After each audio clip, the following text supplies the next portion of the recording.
Hi hello friends, అందరూ ఎలా ఉన్నారు? ఇవాళ బిగ్ బాస్ హౌస్ లో 4వ వారం నామినేషన్ ప్రక్రియ జరిగింది. ఈ నామినేషన్ లో అయితే యష్మి వర్సెస్ సోనియా అని జరిగింది. అయితే సోనియా యష్మిని నామినేట్ చేస్తూ తన క్యారెక్టర్ గురించి మాట్లాడడంతో ఒక్కసారిగా యష్మి బోరుమంటూ ఏడ్చింది. ప్రతిసారి నువ్వు ఎవరినో ఒకరు నామినేషన్ చేసే ప్రక్రియలో క్యారెక్టర్ గురించి ఎందుకు మాట్లాడుతున్నావు సోనియా? నువ్వు అంటే అంత మంచిదానివా అందరికిన్నా? ఇక్కడ నువ్వు మేమందరూ నీకు ఎదవలగా కనిపిస్తున్నామా సోనియా? చెప్పు. యష్మి ఫీల్ అవుతూ మాట్లాడుతున్న సమయంలో దానికి బదులుగా ఏమో ఎవరికి తెలుసు అని సోనియా ఒక మాట నోరు జారింది. దీంతో చాలా ఎక్కువగా ఏడ్చింది యష్మి. ఇంతలో బిగ్ బాస్ నామినేషన్ ప్రక్రియ ముగిసింది అని చెప్పగానే యష్మి లోపలికి వెళ్లి బెడ్ పైన కూర్చొని ఘోరమంటూ ఏడ్చింది. ఇక అక్కడే ఉన్న నిఖిల్ సోనియా దగ్గరికి వెళ్లకుండా యష్మి దగ్గర వెళ్లి తను ఏడ్చొద్దు, ఊరుకుండు అని చెప్పాడు. యష్మి ఎవరో ఏదో అనుకున్నంత మాత్రాన నీ క్యారెక్టర్ నీకు తెలియదా? నీ క్యారెక్టర్ దిగజారిపోదు యష్మి. నువ్వు ఎలాంటి దానివో మాకందరికీ తెలుసు. నీకు ముఖ్యంగా నువ్వు ఎలాంటి దాను అనేది నీకు తెలుసు. నువ్వు అసలు ఎందుకు అది అంతలా తీసుకుని బాధపడుతున్నావు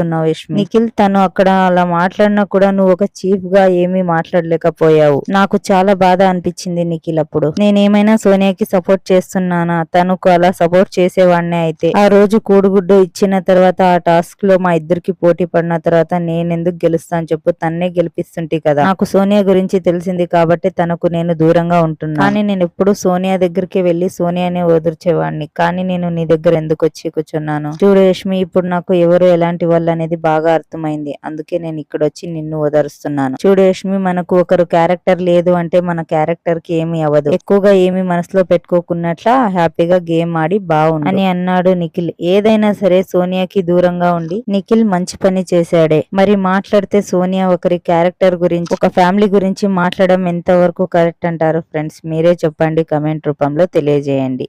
మరిన్ని అప్డేట్స్ కావాలంటే మా వీడియోని లైక్, షేర్, సబ్స్క్రైబ్